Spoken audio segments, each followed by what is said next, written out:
Terima kasih Anda masih bersama kami di Kompas Petang, saya Cynthia Rompas. Saudara Komnas HAM memeriksa saksi kunci kasus pembunuhan Vina dan Eki, Liga Akbar, di kantor kuasa hukum Yudhya Alamsyah pada Rabu siang. Komnas HAM memeriksa Liga terkait awal kronologi hingga akhirnya Liga memutuskan mencabut BAP awal karena mengaku berada di bawah tekanan Ibtu Rudiana. Komisioner Komnas HAM Anis Hidayah bersama staf mendatangi kantor kuasa hukum Yudhya Alamsyah di Kecamatan Kedawung, Kabupaten Cirebon pada Rabu siang. Perwakilan Komnas HAM langsung menemui Liga Akbar yang didampingi sejumlah kuasa hukumnya. Pemeriksaan terhadap Liga dilakukan secara tertutup.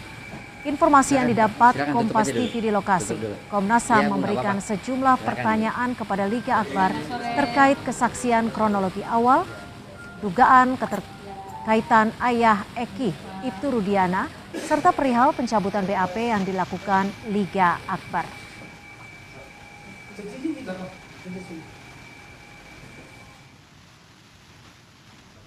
Jurnalis Kompas TV Muhammad Syahri Romdon mendapat salinan berita acara pemeriksaan ayah Eki, Ibtu Rudiana, dari kuasa hukum Saka Tatal. Dalam berita acara pemeriksaan diduga Ibtu Rudiana mengetahui identitas pelaku dan menyebutkan 11 nama pelaku termasuk Peggy, serta 2 pelaku yang sempat dijadikan buron namun dihilangkan polisi. Ibtu Rudiana juga diduga mengetahui cara pelaku membunuh anaknya. Padahal dalam berita acara pemeriksaan lain, Rudiana diduga tidak berada di lokasi tempat Eki dan Vina dibunuh.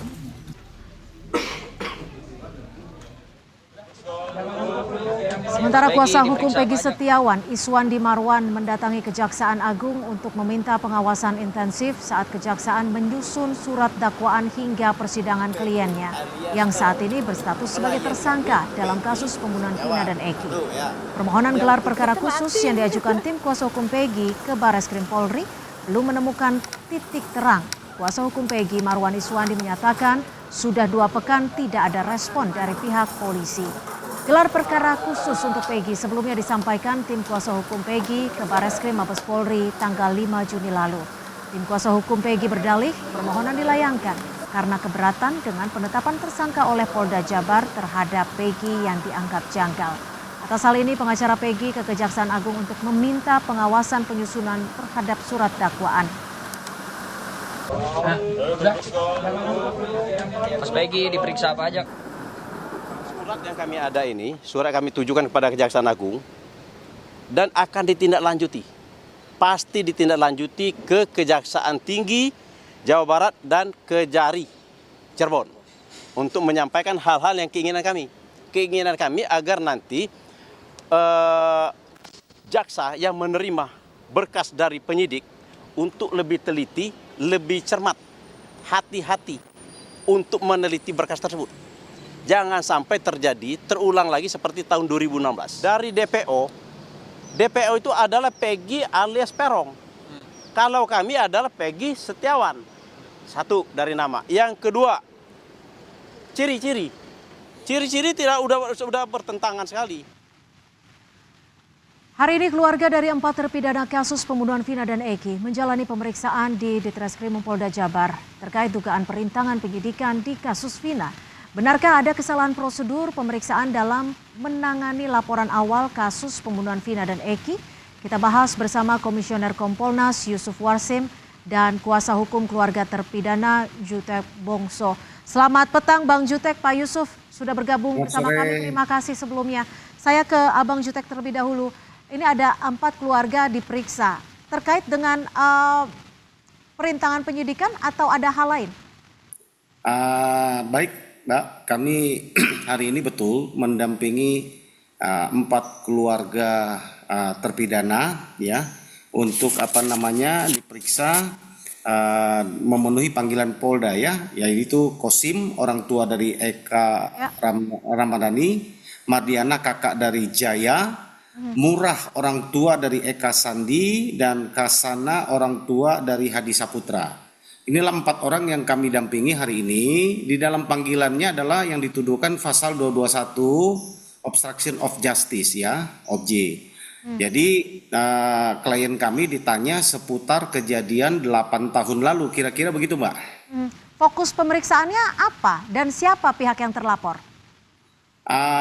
Ini masih dalam penyelidikan Polda di dalam undangan yang kami terima, dan klien kami diperiksa juga dalam rangka masih lidik ya, masih dalam penyelidikan. Tentu kalau dalam penyelidikan kan di dalam hukum acara pidana belum ada tersangkanya ya, masih dicari apakah ada pidana atau tidak. Kemudian kalau sudah dapat dalam penyidikan ini mungkin baru akan dicari siapa tersangkanya. Begitu Mbak. Baik, saya ke Pak Yusuf. Pak Yusuf, dari Kompolnas sudah dapat laporan siapa pihak yang diduga melakukan perintangan penyidikan?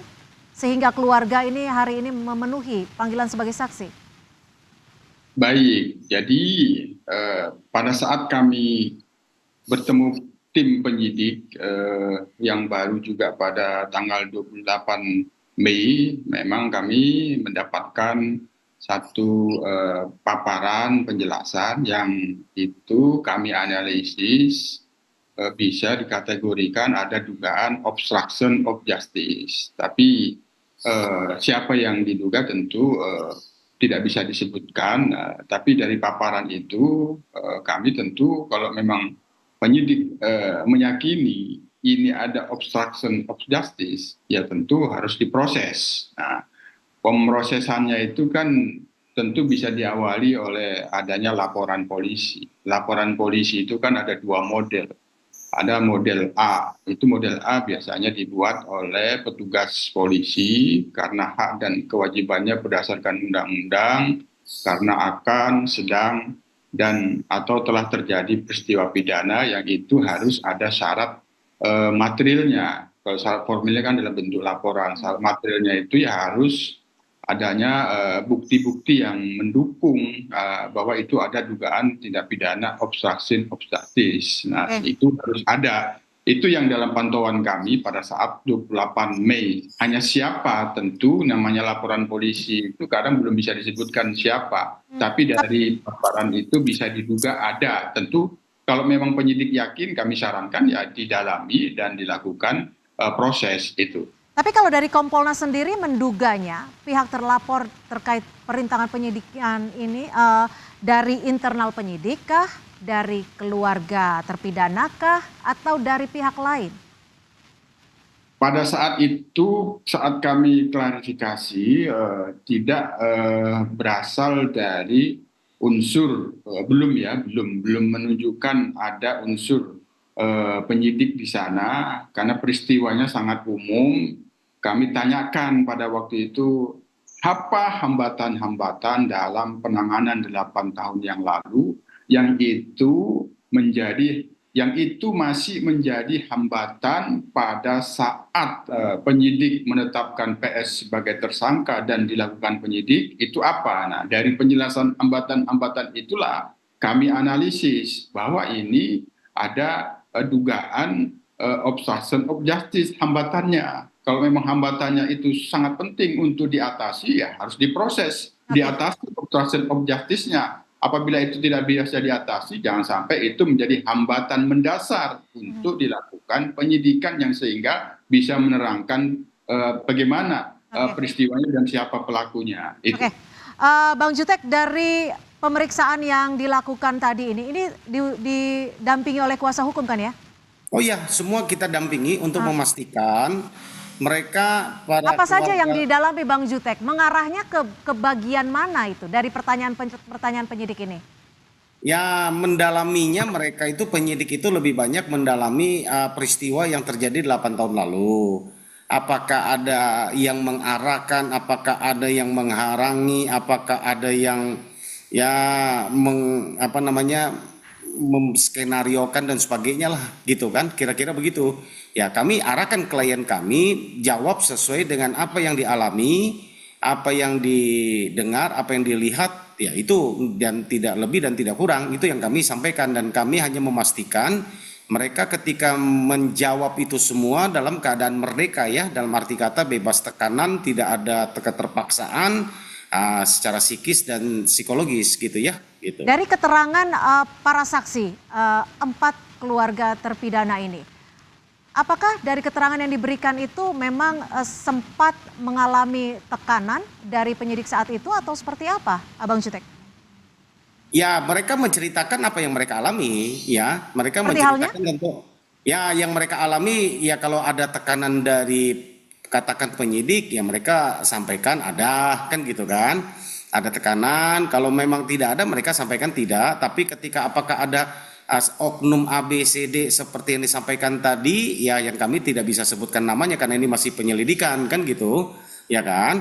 Bahwa apakah itu diarahkan, mereka ada yang jawab tidak, ada yang jawab artinya kalau memang tidak diarahkan mereka nggak jawab tidak. Dan saya lihat apa yang mereka jawab itu betul-betul yang terjadi. Ini sekarang ini di Polda Jabar ini saya melihat baiklah ya penyidikan. Ikut melampirkan ada bukti-bukti juga yang dibawa keluarga tidak? Tidak ada, mereka hanya ditanya seputar apa yang mereka alami gitu. Mbak, ini yang paling penting ini Mbak, sebenarnya selain tentang hasil penyidikan sekarang, yang kami mau sampaikan seperti yang tadi diberitakan bahwa ada tim kami juga yang ke Dirjen Pas dan juga ke Komnas HAM. Nah, kebetulan ada komisioner Komnas HAM sekaligus di saat ini kami sampaikan tadi siang kami bagi dua nih, ada 3 tim sebenarnya yang sebagian Jakarta. Ini ada hak terpidana ya dari 6 yang keluarganya memberikan kuasa kepada kami.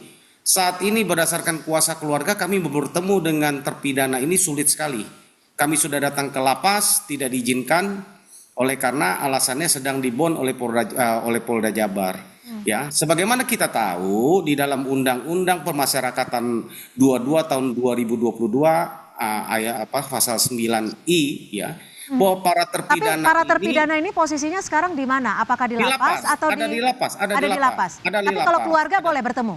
Hanya kuasa Justru hukum? karena tidak boleh. Kalau kita membaca hak yang ada di Undang-Undang Lembaga Permasyarakatan pasal 9I, narapidana itu mempunyai hak loh untuk mendapatkan. Jadi saya perlindungan konfirmasi dari kembali, yang tidak boleh bertemu itu kuasa hukum dari para terpidana atau termasuk keluarga pun tidak boleh bertemu para terpidana?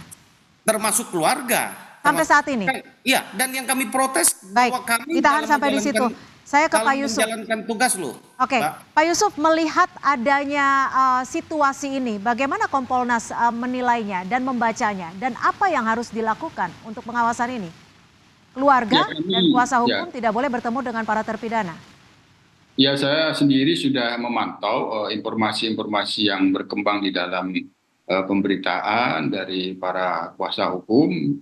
Kami akan mendalami ini terkait dengan apa yang menjadi alasan kalau memang itu dari penyidik. Nah, sekali lagi kalau itu memang dari penyidik, kami akan mendalami apakah memang ada yang sangat krusial penyidik demi kepentingan penyidikan meminta penempatan para narapidana ini, para terpidana ini berbeda-beda, berpisah-pisah, atau ada hambatan-hambatan. Tapi maaf saya potong Pak Warsim, Pak Yusuf, kalau larangan bertemu dari kuasa hukum dan juga keluarga biasanya karena faktor apa sih? Kalau kaitannya dengan lapas kan yang berwenang kan itu lapas ya.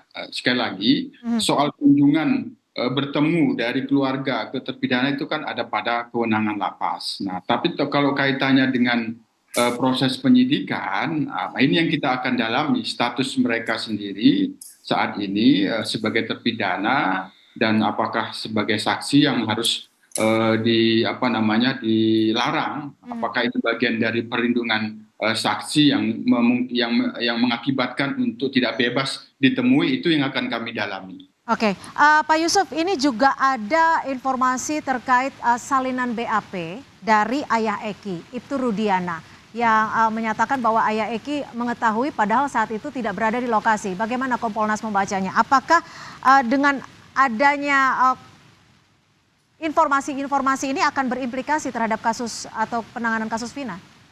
Nah, baik, saya jelaskannya begini. Kami yang pasti sudah mendapatkan klarifikasi. Laporan polisi pada saat akan dilakukan penyidikan itu memang dari ayah korban Eki. Nah, tentu kami duga laporan polisi ini karena yang bersangkutan sebagai anggota Polri, laporan polisi model A. Model A itu yang dibuat oleh petugas polisi. Dia meyakini ada peristiwa pidana dengan ditunjukkan bukti-bukti yang mendukung sehingga memenuhi syarat materialnya, maka dibuat laporan. Tentu laporan polisi model A ini diproses sebagaimana mestinya. Ada yang menerima laporan, diterima laporan itu, diajukan ke Kasat Reskrim, itu SOP-nya. Nah, Kasat Reskrim akan menindaklanjutinya. Tapi kalau syarat materialnya itu tidak terpenuhi, dia tidak akan dilanjutkan. Nah, soal adanya dugaan BAP yang dilakukan oleh ayah korban itu, ini sepenuhnya kita serahkan bagian dari proses audit investigatif yang kami telah sarankan. Pak Yusuf, ini di layar ada visual dari salinan BAP ayah Eki. Ini salinan yang sama tidak yang diterima oleh Kompolnas? Itu hal yang kami menjadikan bagian saran untuk dilakukan audit investigatif oleh pengawas internal Polda, yang itu asistensinya gabungan, Propam, dan Inspektorat Pengawasan. Biar mereka yang menentukan itu. Jadi kami konfirmasi sama seperti salinan yang diterima Kompolnas ya? Sekali lagi, terkait dengan apapun yang berkembang menjadi dugaan-dugaan yang dimaksud kepada ayah korban itu bagian dari hal-hal yang telah kami sarankan dalam audit investigatif. Bang Jutek, kemarin kan Sakatatal ikut melaporkan dan saat ini Sakatatal melaporkan Ibtu Rudiana. Bagaimana pihak dari kuasa hukum terpidana melihat ini? Ya itu Mbak, makanya karena kami belum bertemu dengan terpidana, baru kami mendapatkan kuasa dari keluarga terpidana.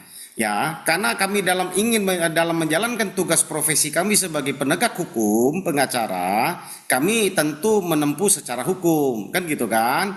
Nah, sekarang kami tidak boleh diperbolehkan, kami bertanya kenapa itu hak daripada terpidana, kenapa kami tidak diizinkan, kan gitu kan? Bahwa kami ini ada kuasa loh dari keluarganya, dengan keluarganya bersama-sama ingin bertemu dengan terpidana. Karena logikanya gini, kita sebagai saksi, status apapun dia, entah terpidana entah apa, kalau kita dipanggil oleh sebagai saksi oleh penyidik, tidak membatasi hak-hak kita tentunya, kan gitu kan.